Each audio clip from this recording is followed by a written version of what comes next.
আসসালামু আলাইকুম এভরিওয়ান, সবাই কেমন আছেন? আমিও আল্লাহর রহমতে অনেক ভালো আছি। দিনের শুরুতেই আমি আমার বেডরুমটাকে খুব সুন্দর করে গুছিয়ে নিয়েছি। এ হচ্ছে আমার বেডরুমের সাদামাটা লোক।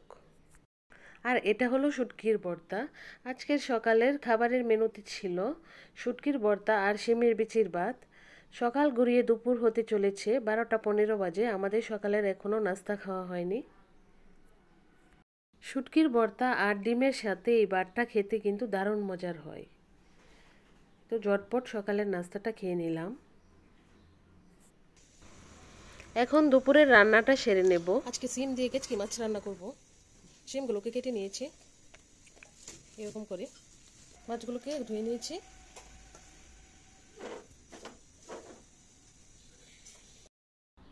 প্রথমে একটি প্যানে দিয়ে দিলাম তেল। তেল গরম হয়ে গেলে দিয়ে দিব পেঁয়াজ কুচি। কিছুটা ভেজে নেওয়ার পর দিয়ে দেব সিমগুলো। দিয়ে দিলাম লবণ ও হলুদের গুঁড়ো, মরিচের গুঁড়ো। নেড়ে চেড়ে মিশিয়ে নেওয়ার পর ঢাকনা দিয়ে ঢেকে দেব।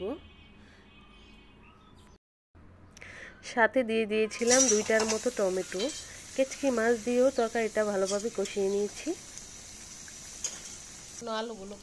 আরও রান্না করব আলু দিয়ে শুটকি। এখানে পেঁয়াজ রসুন কুচি করে নিয়েছি, কাঁচামরিচ ফালি করে নিয়েছি। এখানে শুকনো ফেয়া শুটকি তাওয়ায় ভেজে নিয়েছি।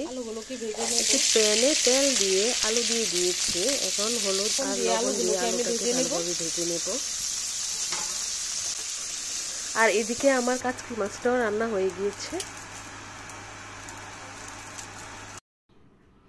আলু দিয়ে শুটকির তরকারিটাও রান্না হয়ে গিয়েছে। তরকারিগুলো খেতে কিন্তু দারুণ মজার হয়েছিল। আর সন্ধ্যায় ছিল মাছের জিলাপি। মাছের জিলাপি খেতে কিন্তু দারুণ মজার হয়। যে প্যাকেটে জিলাপির ব্যাটারটা ভরা হয়েছিল সেটা কিন্তু লবণের প্যাকেট, দেখতেই পাচ্ছেন। লবণের প্যাকেট নিলে প্যাকেটটা অনেক শক্ত থাকে বলে ফেটে যায় না বা ছিঁড়ে যায় না। আপনারা চাইলে অন্য যে কোনো শক্ত টাইপের একটি প্যাকেট নিয়ে নিতে পারেন অথবা পাইপিং ব্যাগ নিয়ে নিতে পারেন। প্যাকেটের একটি কোণা কেচি দিয়ে কেটে নিয়েছি এবং একসাথে 3টা জিলাপি দিয়ে নিয়েছি। করে হাতটা ঘুরিয়ে ঘুরিয়ে দিলেই কিন্তু জিলাপি হয়ে যাবে। এখানে আগে থেকেই খেজুরের গুড়ের সিরাপ করে নেওয়া হয়েছে এবং ঠান্ডা করে নেওয়া হয়েছে। যখন এরকম হালকা ব্রাউন করে ভাজা হয়ে যাবে তখন সিরাই দিয়ে দিতে হবে। আর জিলাপিগুলো খেতেও কিন্তু খুবই ক্রিস্পি হয়েছিল আর শিরাটাও খুব ভালোভাবে জিলাপির ভিতরে ঢুকেছিল। শীতের দিনে এরকম মুচমুচে জিলাপি খেতে কিন্তু খুবই মজা লাগে। আজকে এখানেই শেষ করছি। আল্লাহ হাফেজ।